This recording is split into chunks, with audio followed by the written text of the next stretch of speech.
Hello everyone, my name is NCS7 and it's been a while since I've played something that truly surprised me. A game that at first I thought little to none on, but once I gave it a try, it changed me, as cheesy as it sounds. But then I played Honkai Star Rail and damn is it good. And if you don't know what Honkai Star Rail is, then I don't know why you clicked on this video, but it's essentially a free-to-play RPG made by MiHoYo, who made other games in the Honkai series, but most notably they made Genshin Impact, which I'm pretty sure I don't need to introduce to anybody. Now, I played about 3 hours of that game around the time it came out on PS4. I didn't really care too much about it, and I kind of just moved on from Genshin. So when I saw this game, I honestly didn't give even a little damn about it. Since it was being advertised all over the internet, especially YouTube, I just thought it was just another whatever mobile game and moved on. But I kept getting these ads over and over and over. Even after I finally bit the bullet, I still get ads, even to this day. It was only when the game finally released on PS5 that I considered checking it out, since it was free after all. And for the first few hours, I thought it was pretty decent, but now after 30 hours, I can definitely say I got hooked on the game. So now that you know a little history of me finding the game and whatnot, I think it's time to really get into this analysis, because this is going to be fun. So before we get into this, don't worry too much about spoilers, as I'm not going to really be talking or showing anything after the Gerolo 6 arc. Apologies if I mispronounced that, by the way. Also, note that this is my opinion. Let me know how you guys feel about the game in the comment section of this video, and also feel free to use the timestamps if you want to skip specific parts of the review. Do whatever you please. Yeah, but after like a 2-minute intro, let's finally get into this.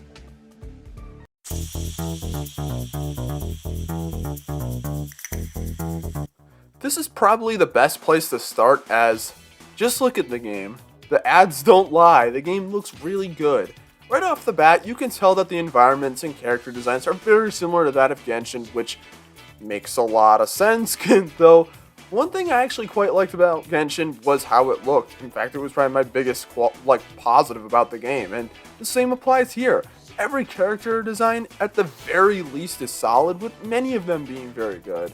Now, while I'm not a character designer myself, they look good without having too much going on. But I guess to name some of my favorite designs, probably both the playable MCs, Silverwolf, March 7th, Dongheng, Bronya, and Sela, just as some examples. The art style is very good, as the art for the light cones, which I'll get into those later, all look very good. There really isn't too much to say other than just look at it. Though there is one thing that does kind of bother me. Well, it's not the biggest thing. Do you see anything with this picture that seems a bit strange? Yeah, well, I don't have much of a problem with the HUD, as I've never really talked about HUDs before in these videos. This upper bar is like not used at all in the game, so why is it even there? I understand that this game was originally a PC mobile game, so it would make sense why it would be there, but playing on PS5, it just looks weird and honestly unnecessary. Like I said before, it's not a big deal, though, since it isn't used during normal gameplay. I do wonder if it'll ever get removed, since it's just kind of there. Alright, I admit that's a bit nitpicky. Enough of the HUD. How about the performance? Well, the game performs great, running at a smooth 60 frames per second in 4K, making the game look all the more beautiful and crispy smooth. At least on PS5, as I haven't played the game on anything else, so I can't say how it is on other devices. Even the cutscenes are very nice to look at, just due to the amount of animation with the characters. I've played games before where the character models just feel a bit stiff, like they're very clearly models, but in this game there's so many different animations for each character, whether it's their eyes, face, or their position, to give them a lot more character. It looks really good and never really gets tiresome. I think you guys get the point. The game looks incredible, great character design, great animation, great performance, great art. Everything here is nailed perfectly. However, it is a game, so let's see how much substance there really is into the gameplay.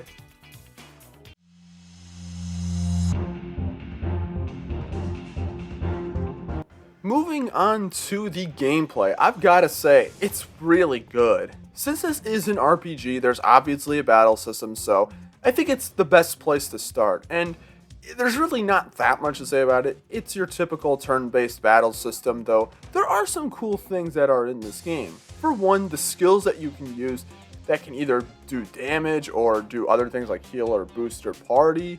Unlike other RPGs where you have like an SP or PP meter or whatever that can only be filled with using items and you have to use kind of sparingly, here in Star Rail you can just fill these little points up by using your normal attacks, which can be so nice as it can really make you plan out how to deal with certain situations. But you do have one wild card, that being the ultimates, which you can use basically at any time in a battle, and once triggered, play a really cool looking animation and can either do loads of damage to an enemy or can boost your entire party. The one thing this game introduced that is something I'm kinda iffy on is the break system. See, when fighting enemies, they'll have certain weaknesses that when exploited bring this 1 meter down, and once it's fully down you can kind of do more damage then, which is cool, but you don't really do that much damage once the meter is all the way down. You basically do the same amount, which is just kind of weird. It isn't inherently bad, though early in the game it really confused me, especially as someone who played the Persona games, which has a similar battle system. Honestly, both Star Rail and the Persona games are very similar with their battle mechanics and whatnot, and while I think Persona is better, Star Rail is still pretty decent. Seeing the ultimate animations is always a spectacle, even if the voice lines associated with them can get a bit annoying to hear after doing them hundreds of times. But the battle system is only one half of the game, as there's also the exploration and overworld gameplay, which is also pretty good. It's not really that interesting, as it's pretty much the same sort of thing as any other RPG, though it's when you get into all the other things you need to do that give the game much more. First of all, leveling characters in this game is very different from any other game I played, as they don't earn EXP when battling, but instead when you battle you get items that can be used to level the characters up, meaning that it can be easier to choose who you want to buff up the most, or even getting characters you bench to reasonable stats. Sometimes you also have to ascend the characters, and while getting the materials for that can be kind of a bit of a pain later on, it's still cool. And there's also the light cones and relics and other stuff to level up that also can produce better stats, and while it can be a bit much, it's me, so it's not a huge surprise that it's a bit much for me. I should also mention the Trailblazer level, which goes up when you complete missions, which they're missions, whether it's tied to the main story or side missions or daily missions or even little challenges you can do, like the Calyx where you fight multiple waves of enemies, or the Stagnant Shadows which you fight stronger enemies, all of which can give you several rewards, which is cool.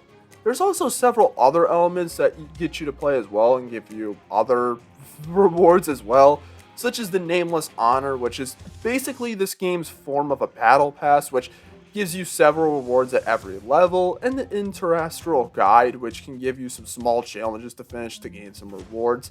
It's all really cool, but there is the one elephant in the room that I have not mentioned: the warp.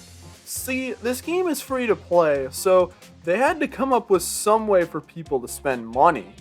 So this is what they came up with. Sometimes you'll get passes in Stellar Jade as rewards, which can be used to pull from several warp banners, usually being able to get light cones, but also have a small chance of pulling a characters that are much stronger. Though, again, it's gacha, so it does depend a lot on luck. And while yes, I don't like gacha systems in games, I don't think it's the biggest offense here, as at least the game is mostly free to play, though sometimes it can make the story a bit weird. For example, during the Jarlo 6 arc, lots of the story involves Branya and Seela at your side, implying that they can fight, but unless you pull them from warp events, they can't be used in your party, which just kind of feels a bit disjointed. Like, If they got rid of the gacha system and made it more like a normal RPG where they would join your party when in this like in the story, it'd be really nice, but oh well. Overall, the gameplay is pretty solid. Sure, it's not the most groundbreaking game out there in the game aspect, but it's still really good, and considering once again Star Rail is free to play, as I've said like a few times thus far, I think it at the very least gets a pass. Get it? Okay. But of course, since it is an RPG, a strong story is kind of needed to help the game go. So, let's get to that.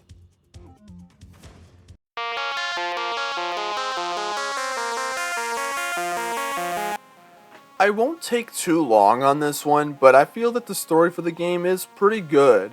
To describe the story briefly, you and your friends go around the galaxy to various different worlds to get rid of the Stellarons, which are causing various disasters in said worlds. I would say that the story overall isn't like the most interesting thing out there, though there are many good moments in this story, whether a character has a funny moment or two characters bond, that can really elevate it. It definitely isn't the most serious story out there, as many times it can feel more like a comedy, but there are still some somber and serious moments throughout the story. Currently, there are 3 major story areas in the game: the Herta Space Station, Belobog, and the Jiansu Lufu.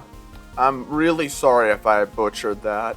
And while I can't say much on the last area, as I haven't really played much of it yet, I can say that the first 2 areas are really good. The Herta Space Station is kind of just like the prologue to the game, as it isn't anywhere near as long as the others, and it's really more of a tutorial to the game, as the story at this point is only really warming up, but even so, it still had me at least interested. Though once I got to the Belobog arc and was progressing through, the story really started getting good. A lot happened, such as more interesting characters finally getting introduced, getting nearly arrested, and fighting robots, so times are pretty good over here. Look, I'm not going to drag this out anymore. The story for the game is pretty decent, though not by any means the best story out there. It does really stink though that we have to wait a while for the game story to actually finish, since it's a free-to-play game. They're going to keep adding more story through updates. I don't like that. What we do have at the very least is good, so there's that at least. But what good story is there without good characters? Speaking of which,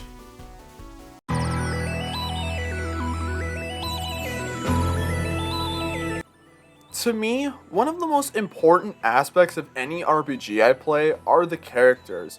A game can have a mediocre or plain bad story, but if the characters are able to really carry me through, I think at the end of the day, that's what matters, and Honkai Star Rail does not miss. And when I'm talking about characters, I'm talking about them as a character, not how great they are in battle, as that can vary depending on how you build them.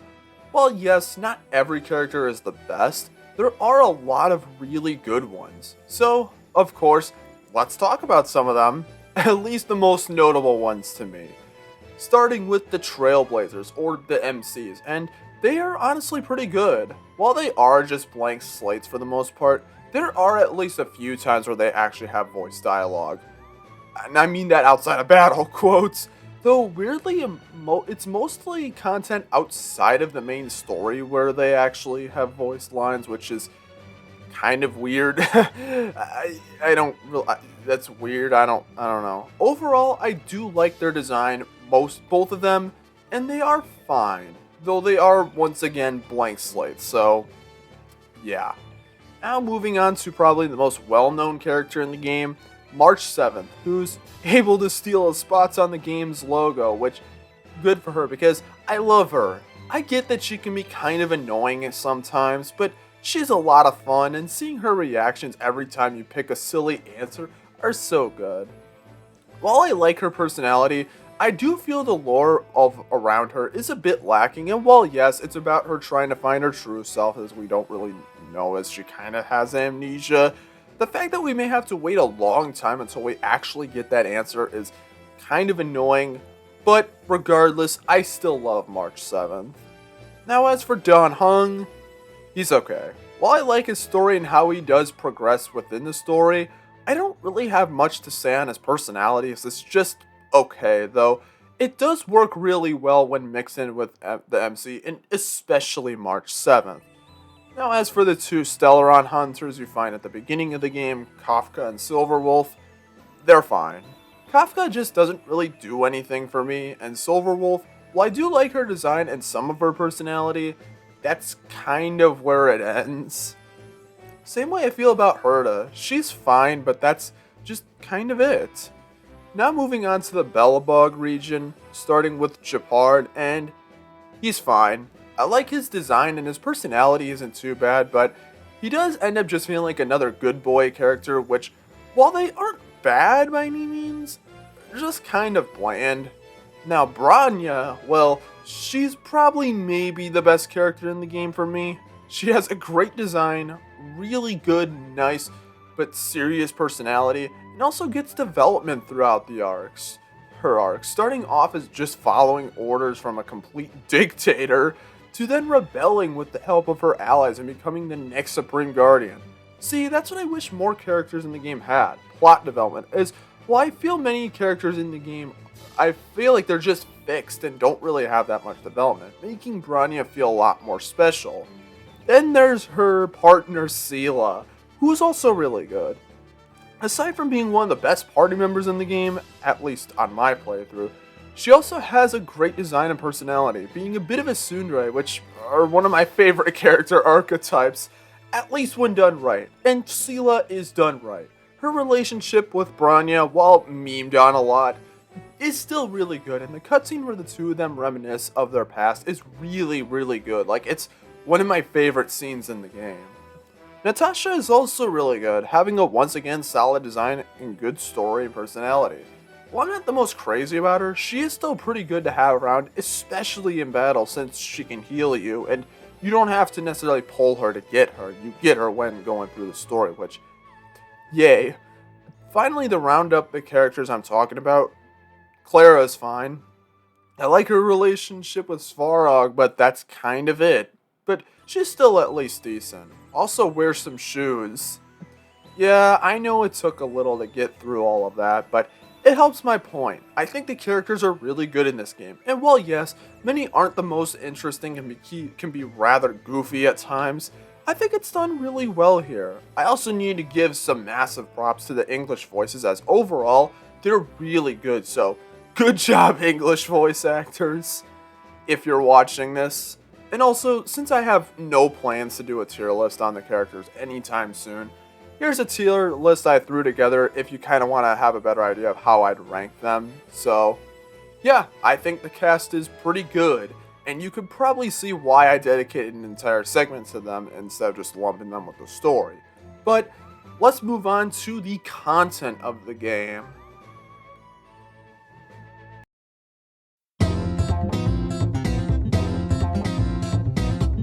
This is a pretty easy category to get out of the way, since this is a free game and is an RPG, meaning that there is a lot to do. Now, I have seen some people online complain that there isn't that much to the game, saying that there isn't much to do after a while, and to that I say, did they speedrun the game? It took me like 25 hours to finally beat the Jarl 6 arc, which is longer than a lot of games that come out nowadays. Besides, aside from the main story, there's several different side quests to do that can raise your Trailblazer level, which sometimes you need to do those to progress the story. There's also the daily missions to do that keep you playing the game every day, and all the other stuff I mentioned from before, like the Nameless Honor, the Battle Pass. And there's like grinding for various different items so you can level up your characters, light cones, and all that stuff. There's really not that much to say other than the game's free, so even if it didn't have the most content, it would still get at least a participation award. Though there is one little thing that I have kind of mentioned a bit before, but not really touched on a lot. The fact that the game is still technically incomplete, as it's still receiving story content through updates. Yeah, just like several other free-to-play games, the story isn't complete yet, which honestly is really annoying and kind of makes me wish the game wasn't free to play so that maybe the story could be complete. But oh well. It seems to work well for MiHoYo, so I guess. Overall, the amount of content the game has isn't really that big of an issue at all, as it's pretty good, though, again, the game's not finished, so that's not cool, but oh well. Now, before I conclude, I think there's a few other things I want to say, so let's get to those.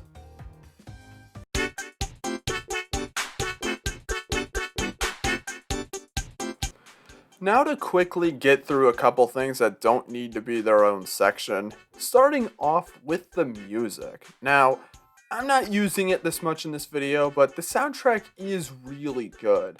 It's definitely not my favorite, and it does feel that half of the time that the music kind of just blends in with the background, though there are good tracks, such as the various different battle themes, like the one in the Herd of Space Station and the Snow Plains of Belobog, and Kokolia's boss theme. Also, and this is something I've never really commented on before in other reviews, but I kind of mentioned it a bit briefly before, but the amount of cool content the community makes for this game is really cool. Hell, even the voice actors join in the fun, which is really cool. I like when people really like what they do. That's really all I wanted to say here. Yeah, this wasn't going to be a long section in the first place, but with all those small little things out of the way, let's properly wrap up the video.